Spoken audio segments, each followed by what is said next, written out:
In this episode, you'll discover 4 drills for finishes and why your elbow position is critically important.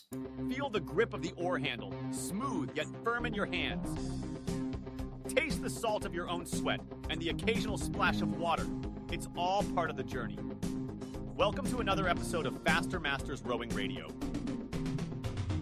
Each week, our host, Masters rowing coach Rebecca Caro, dives deep into the world of Masters rowing. Whether you're on the water or in the gym, join us to become a faster master. Let's go rowing. Well, hello everybody. It's great to be back again. And this week, we're taking a deep dive into coaching finishes for sweep. Last week, you'll remember we did coaching finishes for sculling. So I thought it was only fair that we evened up the score and got the same information ready for you for sweep rowing. You want your finish to be clean, not splashy, not stressed, and to take the oar out of the water in a smooth movement with as long as efficiently as possible. So where do we start? Start with the correct setup in the boat. Check that when you sit at the finish with your legs straight and you're leaning back in your finish position, that where you hold your handle, your outside hand, if you put it on the side of your ribs, the tips of your fingers should just touch the end of the handle of the oar. If your handle sticks out further over the side of the boat, you can't get a good finish because the oar doesn't come round the arc enough, and you'll be tending to finish closer to your oar being 90 degrees to the oarlock. And if your handle comes further across your chest, so it's not outside your ribs, but is across your chest, you've got too long an angle of an arc at the finish, and you'll find that it's less efficient propulsively than having a longer catch angle. So this is why it's important to get the correct setup. The second thing to check is how your handle, how high it comes up your chest. So sit at the finish with your blade squared and buried under the water. And where does the height of your handle with your outside hand come to? Is it high above your chest, like over your boobs, if you're a woman or a man, or is it on your lower ribs? So ideally, you want the outside hand to be on your lower ribs. And that's a great place to be.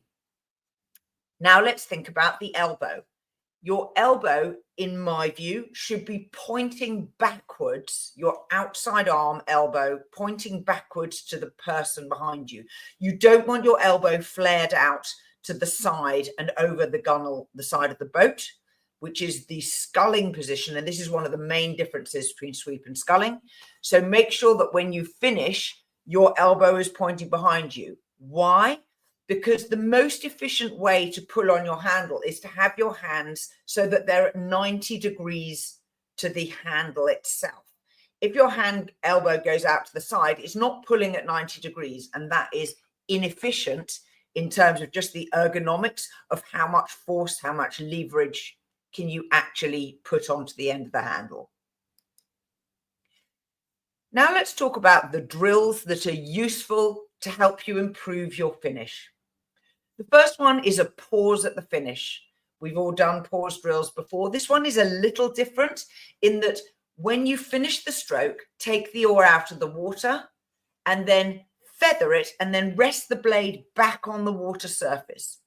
This helps you check the height of your handle, and your outside hand, the root of your thumb, should be brushing your shirt at this point. So it helps you check the exact position that your handle comes to.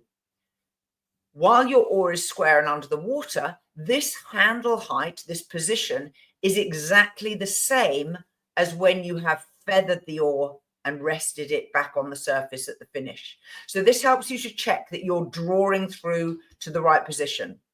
The temptation, if you don't like your finish, if you have challenges at the finish, is to draw your handle lower down into your lap. And as a consequence, the tip of your blade comes out of the water and you're not getting a square finish. You may get a clean finish, but since the oar is progressively lifting out of the water, you're getting less and less force behind the blade. And ideally, we want to leave the spoon of the oar under the water right through until the moment when you take it out at the finish, the extraction. Our second drill in sweep is to check that your hands are doing the correct job. The outside hand is drawing through and putting pressure on the blade, and that hand also controls the height of the handle. The inside hand does the squaring and the feathering. So check that your hands are doing the right job first. So your outside hand pushes down to take the oar out of the water, and after the oar's out of the water and it's in the air above the water, then your inside hand turns the oar to feather it. Now, that's hard to do, and you might want to do it slow motion on your own, or in fours or in twos with someone else sitting the boat. You might want to do it with the boat stationary, checking that you can tap down and then feather, that you're not trying to do them both simultaneously, because that's a recipe for feathering underwater, which means you risk catching a crab. The other drill that helps you work out which hand is doing the right job is wide grip, or inside hand down the loom, it's sometimes called. To slide your inside hand off the handle so it's holding the fat bit of the shaft of the blade. And by separating and widening your handle grips, it makes it much harder for the inside hand to control the rising and lowering, the height of the blade. Because you're closer to the pivot point, which is the oarlock, you have much less leverage than the outside hand, which is on the end of the blade. So make sure that your inside hand really is just feathering and squaring, and try and control what each hand does by altering your grip on the handle, so that the outside hand is doing most of its work. Just at the end of the recovery, it lifts the handle to put the oar in the water. It's then doing its work throughout the power phase, and then it pushes down at the end of the power phase to take the oar out of the water. If you then loosen your grip on your outside hand and let your inside hand do the feathering, then let your inside hand stay tight on the handle until you have finished squaring on the recovery, and then your outside hand can take over and lift the oar into the water. So you have a sort of inside, outside alternating thing going on, and that really helps you to work out which hand is doing which job in that wide grip inside hand down the loom drill. Now, your elbow position also affects your hands. If your outside elbow flares out to the side, and if your elbow is lower than your wrist, it's really hard to put downward pressure on the handle. So make sure you're set up correctly, back to step one, and make sure your outside elbow points at the person behind you at the end of the stroke, and that helps you then be in a good position for your hand to push down and for your elbow to be higher than your wrist. The next drill is to then progressively move your hands back to a normal grip. So from that wide grip position, you might move your hand back maybe one hand width, and check that you're still controlling the oar handle height with your outside hand. The tendency is for people to do too much with their inside hand, and you're reasonably unlikely to be just feathering with your outside hand, although you may do a little bit of that.